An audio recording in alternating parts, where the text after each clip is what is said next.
দ্বীপ জেলা ভোলার বিভিন্ন এলাকা থেকে গত 5 দিনে 12টি রাসেলস ভাইপার সাপ উদ্ধার করা হয়। আর সাপের উপদ্রবে এলাকাবাসী আতঙ্কিত হয়ে এর মধ্যে 11টি সাপ মেরে ফেলেছেন, আর একটি সাপ বন বিভাগের তত্ত্বাবধানে রয়েছে।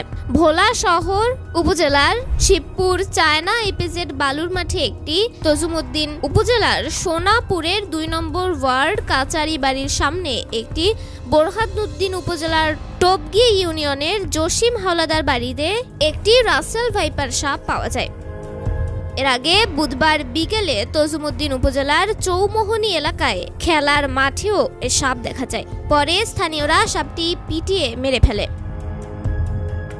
গত মঙ্গলবার সকালে ভোলা সদর উপজেলার পূর্ব ইলিশায় পাকার মাথা এলাকায় বসত বাড়ির পাশে জালের সঙ্গে পেঁচানো অবস্থায় একটি রাসেল ভাইপার পাওয়া যায়।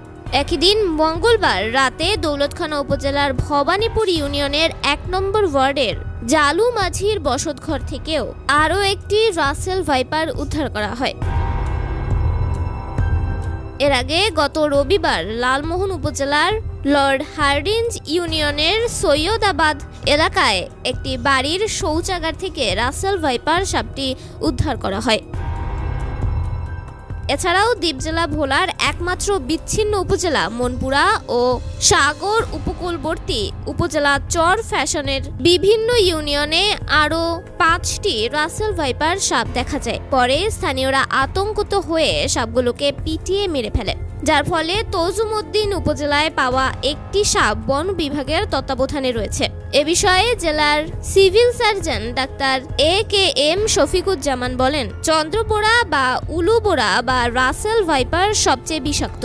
এর অসহিষ্ণু ব্যবহার ও লম্বা বহির্গামী বিষদাঁতের জন্য অনেক বেশি লোক দংশিত হন। বিষক্রিয়ায় রক্ত জমাট বেঁধে যায়, ফলে অত্যাধিক রক্তক্ষরণে দীর্ঘ যন্ত্রণার পর মৃত্যু হয়।